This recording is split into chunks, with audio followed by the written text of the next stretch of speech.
What's up everybody, Dr. Rossi, and today we got a topic that I feel uniquely qualified to talk about because it is something that I do in clinical practice on a daily basis. And that is the topic of long-acting injectable antipsychotics. How do we use them? Why do they work? What are the benefits? Etc. And we're going to talk all about that in this video, so hang in there, we're going to get to it. But before we do, one of the reasons you guys come to this channel is to hear what I do clinically, but you also come to know what's effective and what's based on science, what the science tells us is effective. So I have a case example, and there was an individual who was coming into the hospital on a regular basis, the so-called revolving door problem that we have in inpatient psychiatry. This person was admitted and readmitted multiple times over the course of several months. And ultimately, most people saw this as a case that wasn't going to be helped, right? This was an individual that it was like, well, we just got to bring them in, we got to kind of provide respite care and then discharge them to restart the cycle a week later, 2 weeks later, whatever it was that the person would readmit in. However, one of the things we did with this person was we started a long-acting injectable medication. Specifically, we started the medication Aristada.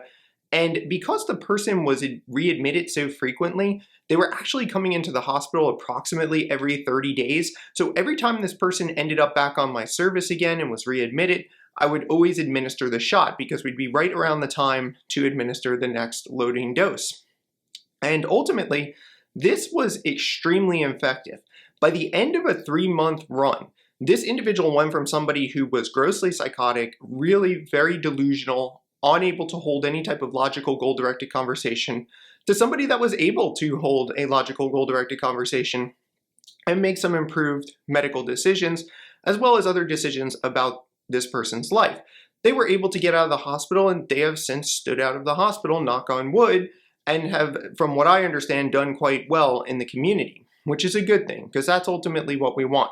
So this strategy can work very effectively in the inpatient setting, and we're here to talk about why that is today. So stay tuned for the next section. We're going to cover all things long-acting injectables. When should we consider long-acting injectable antipsychotics? So I'm going to talk about this from my clinical perspective based on the science that I've reviewed and what I do in my own practice. So this may not be the opinion of everybody who practices psychiatry, but this is how I do it, and I'll explain to you why I do it this way.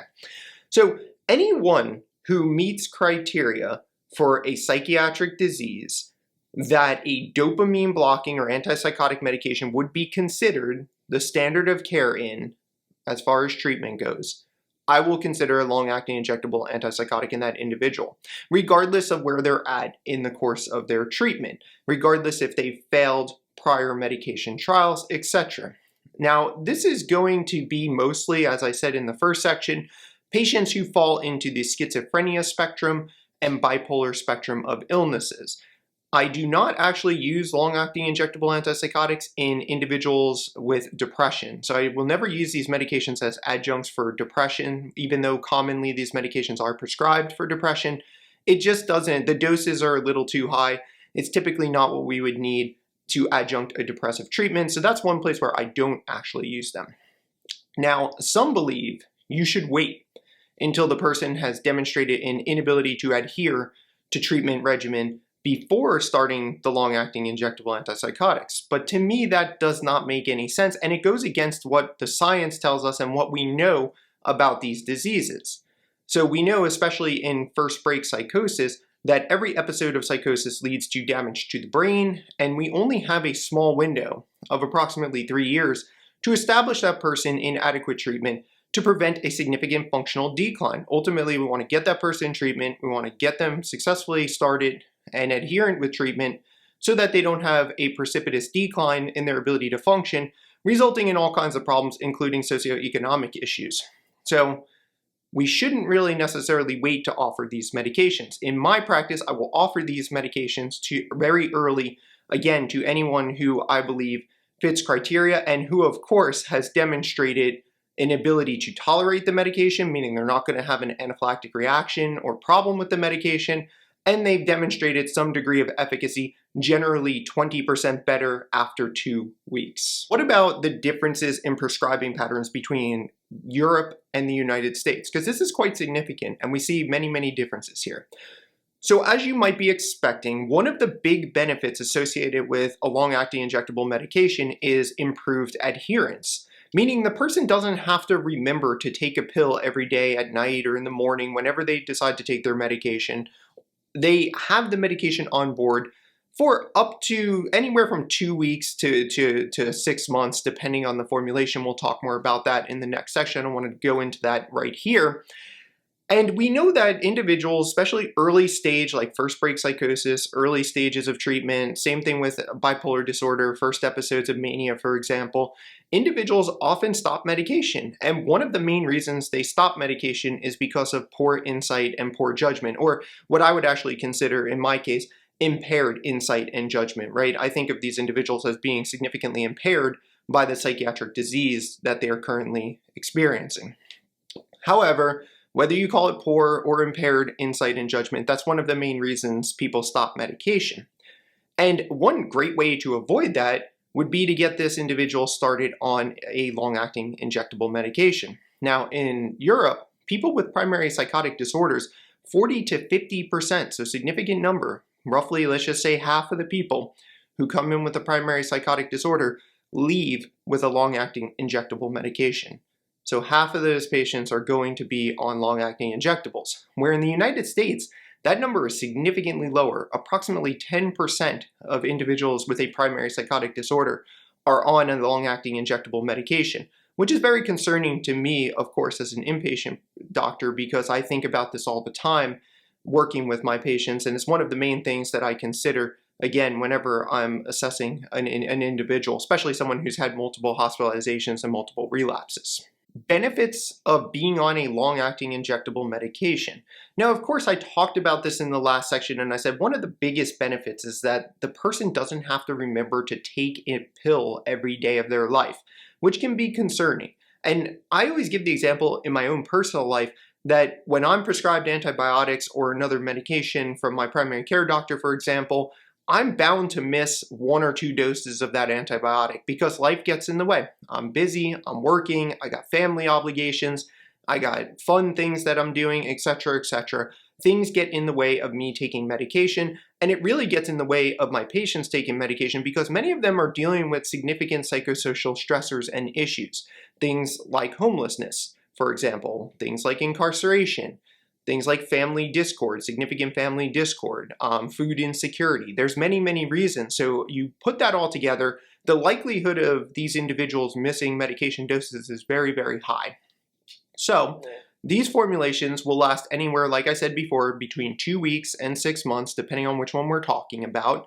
And what we really want to remember about long-acting injectable medication is that it does a number of very, very important things. Number 1, it prevents relapse of psychotic symptoms.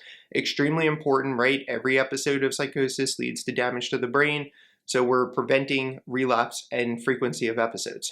Number 2, it's going to decrease the risk of hospitalization because ultimately nobody wants to be hospitalized. We don't want people institutionalized. We want to be able to treat patients out in the community, and we want patients to be living functional and effective lives, hopefully working, taking care of their families, etc.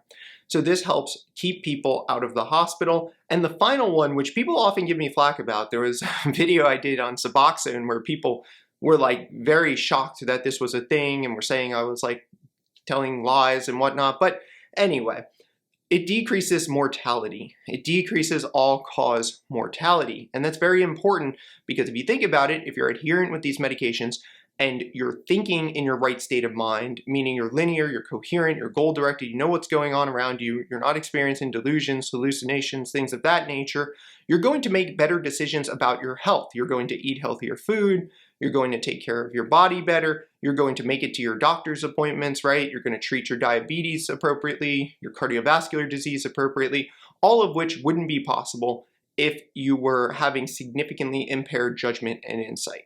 What makes a long-acting injectable medication a long-acting injectable medication? So how does it work from a biochemical perspective, right? What do these things look like? So of course it will depend on what medication we're talking about. And in this video, I'm going to limit it to the two common ones that I use clinically, because I think these are the best ones that are out there. There's a few others we can talk about, but let's talk about these two because I think they're the most clinically relevant. And that would be the medication paliperidone palmitate, also known as Invega. This goes by the brand name Invega Sustenna, Invega Trinza, or Invega Half-Year, and we'll get into why they have those names in a minute. And the second one is aripiprazole formulation, known as aripiprazole Laroxal, which is brand name Aristada. So there's an Aristada medication, there's an Invega medication. We're going to talk about what these things do. So if we're talking about the paliperidone palmitate, how this works is there are microcrystals suspended in saline solution, and this saline solution with the microcrystals suspended in it will be injected into the muscle belly. Now, some people use the deltoid, some people use the glute, and this will vary a little bit by medication, but you have to inject it into a large muscle belly, one that's going to have a lot of vasculature. That's what we're looking for. So what happens is once this saline solution with the microcrystals is injected into the muscle belly, the microcrystals will slowly dissolve. They will start to dissolve and they will start to release medication in a controlled fashion. Now, the way that we release it in a controlled fashion is based on the size of the microcrystal. So there'll be various sizes, with the smaller ones kind of going first, right? Being broken down first and releasing medication. And then, of course, the larger ones will be broken down later in the course. And this will lead to the release of medication and the steady state plasma levels of paliperidone, for example. And we can see this also being the same with the other medication, the Aristada, that works the same way. Ultimately, it's a similar kind of setup. The crystals slowly dissolve over time, and the medication in that case for the Aristada will last anywhere from 4 to 6 weeks depending on the dose used, whereas with paliperidone, it will last anywhere from 1 month to 6 months, again, depending on the formulation used. I always want to talk about side effects with you guys whenever I talk about medications. However, I'm not going to go over the side effects of paliperidone and aripiprazole directly. That's been done in other videos that I've covered, so I don't really want to go through that here. What I want to talk about is the unique side effect specifically of long-acting injectable medications, and you might have already guessed what that's going to be. It's of course going to be issues with the injection site, right? Pain at the injection site, redness at the injection site, possibly reaction to it as well. It's always a possibility.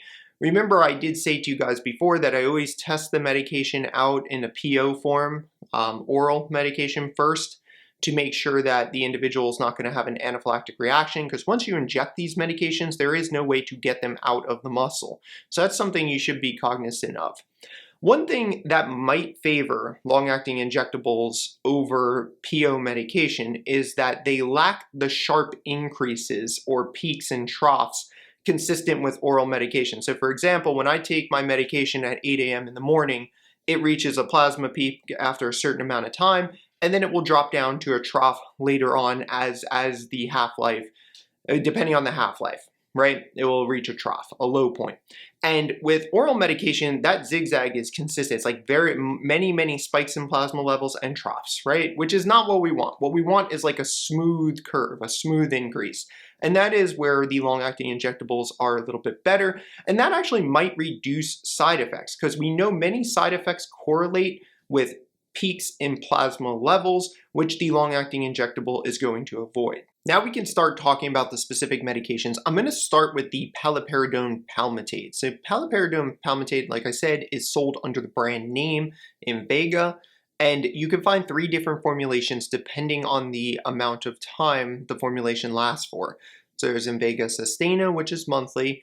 There's Invega Trinza, which is every 3 months, and then there's an Invega Half-Year, very clever name by the pharmaceutical company, I might add, because it lasts 6 months. So those are the different formulations of it. Now, you must start with the monthly injection version of it. So you got to start with the Invega Sustenna before moving to these other formulations. And I would say you'd want the patient to have demonstrated stability and efficacy on the Invega Sustenna before moving to those longer term medications. Now, starting Invega Sustenna is a little bit complicated. And one of the things that people get hung up on all the time is the fact that when you're starting the medication, you have to do 2 loading doses. So everybody thinks it's going to be just 1 injection for 30 days, and that is true after the initial loading phase. So when you're starting this medication, it starts with the first dose, which is 234 milligrams. So that would be administered first. Let's say that's day 1. And then 4 to 8 days later, so technically most textbooks and resources that you read are going to say it should be administered 8 days later, but according to the company, it can be administered anywhere from 4 to 8 days after the first one. You would do a second loading dose of 156 milligrams, at which point the patient would be good for the next 30 days. So that's how you initiate the medication. And then you can adjust the monthly dosing. So from that point forward, there would be a single monthly injection, and that can be adjusted depending on the oral equivalent you're trying to reach. So do you want it to be 3 milligram equivalent, 6 milligram equivalent, 9 milligram equivalent, etc. So there'll be different formulations depending on what your target dose is. Now, of course, things that can be prohibitive are cost. This medication is a brand name only, so it does make it more expensive. But again, there's a lot of value in what you're getting, and most insurances are covering this medication at this point, including the government insurances. We can now talk a little bit about Aristada. So this is the aripiprazole Loraxol formulation, also known as Aristada by brand name. So let's talk about the differences here. One of the major improvements that the Aristada people came up with was the fact that you can now administer both loading doses on the same day. So I'll explain how this works, but it's very, very important because somebody doesn't have to wait that 4 to 8 day window to get the second injection. They can get it the same day, which is convenient for the patient and for you as the provider. So what you would do, you would normally give a single 30 milligram oral tablet. So they take one single 30 milligram oral tablet. Of course, this is after the person has demonstrated efficacy and tolerance to the medication for prior to this period. So let's say the person's been on aripiprazole PO, oral medication, for 2 weeks, and they are 20% better and they're not experiencing any side effects. They feel good on it. They're interested in moving to the injectable. You administer this single 30 milligram tablet that day, and then you would give what's called Aristada Initio. So Aristada Initio is a 675 milligram injection. So that will be the first loading dose. And then at that point, you can choose a proper dose, whatever proper dose based on the equivalence that you want to achieve, right? So all this will be based on oral equivalence. So will it be 15 milligrams per day you're shooting for, 20 milligrams per day? So that is one of the challenges that I should mention here, is that the maximum dose for Aristada is 20 milligrams per day, but the FDA approved maximum dose of aripiprazole is actually 30 milligrams per day. So it's a little prohibitive there. Now you give the 675 and then you choose your dose. It would be 441, 662, 882, or 1064. And each of those again will be different oral equivalents depending on what your goals of use are. All right, guys, so I'm gonna hold the video there. I think we discussed a lot of important points about long-acting injectables. There's not so much to say about the differences because these are the same, essentially the same medications as the oral versions, the PO versions. However, there are some important points here. These medications should be considered in any patient who meets criteria for a psychiatric disease where the standard of care would be a dopamine blocking medication or antipsychotic. So we should consider it in all of our patients, including those with first break psychosis, first episode of mania, etc. They offer many improvements and many things over the PO medications. They offer improved adherence with treatment, increased tolerability, a decreased risk of hospitalization, a decreased risk of relapse of symptoms, and a decreased rate of all-cause mortality. So this is significant. We got decreased mortality, decreased hospitalization, decreased relapse, all of which should lead to better functional improvement for the individual and the patient that you're working with. Now, of course, there are some prohibiting factors. Like I said, both of these medications are brand name only. They are quite costly, even though most insurances now are covering them. There's also getting over the patient's preference not to have an injectable. Some people are afraid of needles, some people don't like that idea, so they'll be against it just for that reason, which in my opinion, of course, is not a good reason to go against using this medication, especially if you've demonstrated issues with adherence in the past and are dealing with a very serious mental illness. However, that can be one of the issues, along with, of course, the cost of the medication. Cost can be a significant problem. especially if you work in the setting of community psychiatry where people often don't have much money and are on fixed incomes. So there are programs to help with the cost, and most insurances are covering it. It's always a good thing to consider a long-acting injectable medication in anyone who, again, meets criteria for one of these serious mental illnesses and would benefit from improved adherence. So anyway, guys, that's it for today. I'm going to hold it there. If you have comments or questions, drop them below. I'll try to get to them as soon as possible. And if you haven't subscribed to the channel, please consider doing so. It really helps me to keep this thing going, to know that it's valuable to you as the person watching. And we'll talk about more interesting topics in the next part, so stay tuned.